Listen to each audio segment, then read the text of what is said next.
फौजी की पत्नी की दिल छूने वाली कहानी। निकिता एक गरीब परिवार की लड़की थी। गांव-गांव में 16-17 साल की उम्र होते शादी करने की जल्दी हो जाती है। निकिता की शादी करवाने के लिए उसका परिवार जल्दी में था, क्योंकि उसकी 2 छोटी बहनें थीं। उसके पास भी शादी करने के अलावा कोई चारा नहीं था। वह दिखने में साधारण थी और घर के हालात भी दहेज देकर शादी करने लिए अनुकूल नहीं थे, इसलिए उसकी शादी जुड़ती नहीं थी। उसमें या गोत्र या कुंडली में कमी दिखाकर बहुत से रिश्ते मना कर देते थे। अंत में एक रिश्ता आया और उस लड़के ने उसे पसंद कर लिया। लड़का सेना में सिपाही था। बुजुर्ग लोगों ने शादी करने पर नाराजगी जताई और कहने लगे कि लड़का अपनी पत्नी को समय नहीं दे पाया और कल शहीद हो गया तो।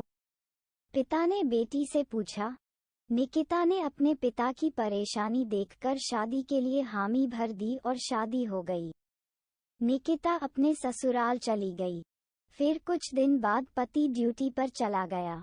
निकिता अकेली रह गई। वह सोचने लगी कि घर बैठे बैठे क्या करना चाहिए।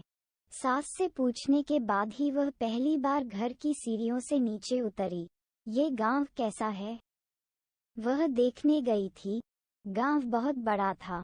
वहां उसे कोई नहीं पहचान सका। वह एक बड़ी दुकान के सामने चल रही थी, तभी एक दुकानदार ने आवाज लगाई और कहने लगा कि भाभी कोई सामान चाहिए क्या? उसने दूर से नहीं कहा। कुछ दूर पर एक किसान अपने खेत का कृषि सामान लेकर शहर की ओर जा रहा था।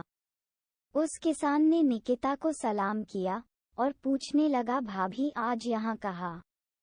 इस पर निकिता ने उससे कहा, आपको क्या करना है, मैं कहाँ भी जाऊं? फिर किसान ने कहा, भाभी अगर आपको किसी भी चीज की जरूरत हो तो बस हमें बताना।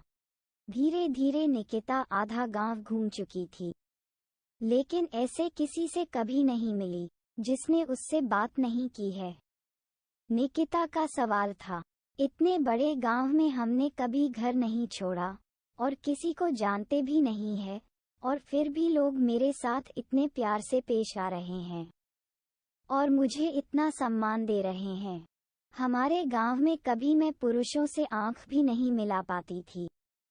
लोगों की ऐसी गंदी निगाहें देखकर मैंने उम्र में आने के बाद घर से बाहर निकलना बंद कर दिया था। लेकिन यहाँ स्थिति इतनी उल्टी कैसे? घर जाकर उसने अपने सास से पूछा। सास ने कहा, ओह, तुम एक फौजी की पत्नी हो, इसलिए तुझे गांव में इतना सम्मान मिलता है, जैसे मुझे माँ बनने से मिलती है।